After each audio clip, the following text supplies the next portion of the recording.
Hello! Hi friends. అందరికీ నమస్తే. Welcome to my channel అండి. కేఆర్ హెచ్ఎల్ ఛానల్ అండి. ఈరోజైతే ఒక మంచి విషయం. అదేంటంటే మన స్కూల్ పిల్లల కోసం.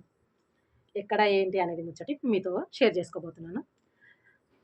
పిల్లలు ఓటేసిర్రండి. అవును నిజమే. అదేంది పిల్లలు ఓటేయడం ఏంది స్కూల్ పిల్లలు. అదెక్కడ అనేది నేనిప్పుడు మీకు చెప్పబోతున్నాను. మనకు ఓటంటే 18 సంవత్సరాలు అయి వస్తేనే ఓటొస్తది గదండీ! ఓటక్కొస్తది.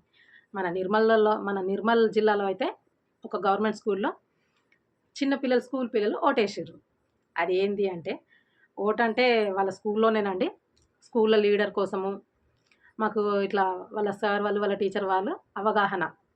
ఓటంటే ఏంది? అది ఎట్లా మనం ఓటేయడానికి పోతే మొత్తం లోపట ఎట్లా రెడీ జేసి పెడతారో మొత్తం వాళ్ళ క్లాస్ రూమ్‌లో అయితే అట్లా రెడీ జేషిర్రు. అట్లా రెడీ జేసి బాక్స్‌లో ఒక సైడ్ పెట్టిర్రు.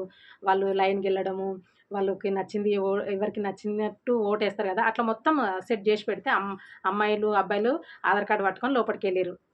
ఆధార్ కార్డు చూయించి వాళ్ళకి నచ్చిన వాళ్ళకి బాక్స్‌లో ఓటేసి ఆ! మంచిగా ఏలికి ఇంక్ అంటించుకొని బయటకైతే వచ్చిర్రు. అది వాళ్ళ సార్ వాళ్ళు లోపట కూర్చొని ఇగ వాళ్ళే హ్మ్. అధికారులుంటారు గదా! లోపట అట్లా చేయించుకున్నారు. ఒక మేడం అయితే మంచిగా శారీ కట్టుకొని గన్‌మ్యాన్‌లు ఇద్దరున్నారు. ఆ పాప మేడంలాగా వచ్చింది చెకింగ్‌కనమాట. బాగా మంచిగా రెడీ అయితే అయ్యిండ్రు.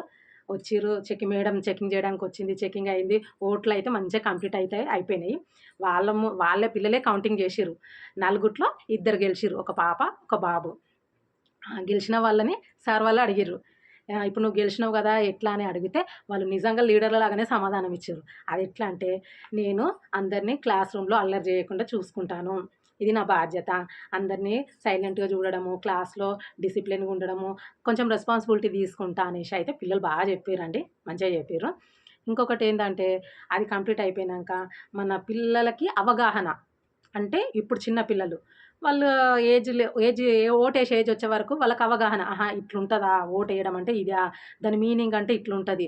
మనము ఒకవేళ ఇట్లా చేస్తే, గెలిస్తే మనం ఇట్లాంటి పనులు జేయాలన్న దాని మీద వాళ్ళకి వాళ్ళ సార్ వాళ్ళు, మేడం వాళ్ళందరైతే బాగా అవగాహన అయితే వచ్చిందండి. ఈ వీడియో నాకు నచ్చింది. మీ అందరితో షేర్ చేసుకుందామని పట్టుకొచ్చిన. నచ్చిందా ఫ్రెండ్స్? నచ్చితే ఒక లైక్ ఏసుకోండి. Thank you.